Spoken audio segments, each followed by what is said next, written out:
ಮೆದುಳು ನಿಷ್ಕ್ರಿಯವಾದ ವ್ಯಕ್ತಿಯೊಬ್ಬರ ಅಂಗಾಂಗ ದಾನದ ಮೂಲಕ ಅವರ ಕುಟುಂಬ ದುಃಖದ ನಡುವೆಯೂ ಮಾನವೀಯತೆಯನ್ನ ಮೆರೆದಿದೆ ಹಾಗೂ ಅವರ ನಿಧನಕ್ಕೆ ಹಾಗೆ ಸುಮ್ಮನೆ ಗೆಳೆಯರ ಬಳಗ ಸಂತಾಪವನ್ನ ಸೂಚಿಸಿದೆ.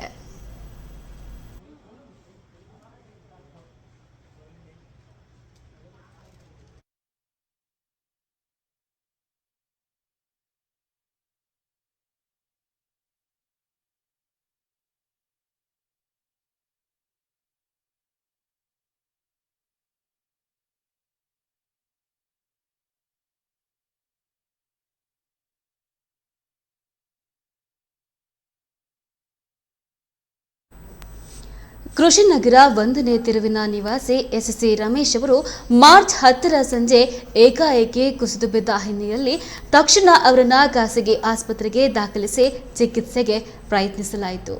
ಆದರೆ ಮೆದುಳಿನಲ್ಲಿ ರಕ್ತಸ್ರಾವವಾಗಿ ರಮೇಶ್ ಅವರ ದೇಹ ಯಾವುದೇ ಔಷಧಿಗೂ ಸ್ಪಂದಿಸಲಿಲ್ಲ. ಅವರು ಉಳಿಯುವ ಸಾಧ್ಯತೆ ಇಲ್ಲ, ಮೆದುಳು ನಿಷ್ಕ್ರಿಯವಾಗಿದೆ ಎಂಬ ಘೋಷಣೆಯನ್ನ ವೈದ್ಯರು ಮಾಡಿದ್ರು.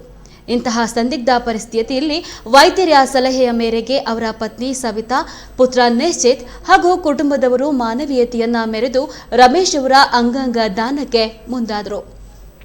ಬೆಂಗಳೂರಿನ ಮಣಿಪಾಲ್ ಆಸ್ಪತ್ರೆಗೆ ಇವರ ಅಂಗಾಂಗಗಳನ್ನು ಮಾರ್ಚ್ 14ರ ನಿನ್ನೆ 10ರಿಂದ 12 ಜನರಿಗೆ ದಾನವಾಗಿ ನೀಡಲಾಯಿತು.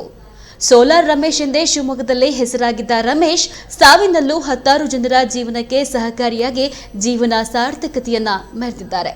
ಇನ್ನು ಮೃತರ ಅಂತ್ಯಕ್ರಿಯೆಯನ್ನ ರೋಟರಿ ಚಿತಾಗಾರದಲ್ಲಿ ನಡೆಸಲಾಯಿತು. ರಮೇಶ್ ರವರ ನಿಧನಕ್ಕೆ ಹಾಗೆ ಸುಮ್ಮನೆ ಗೆಳೆಯರ ಬಳಗ ಸಂತಾಪವನ್ನ ಸೂಚಿಸಿದ್ರು.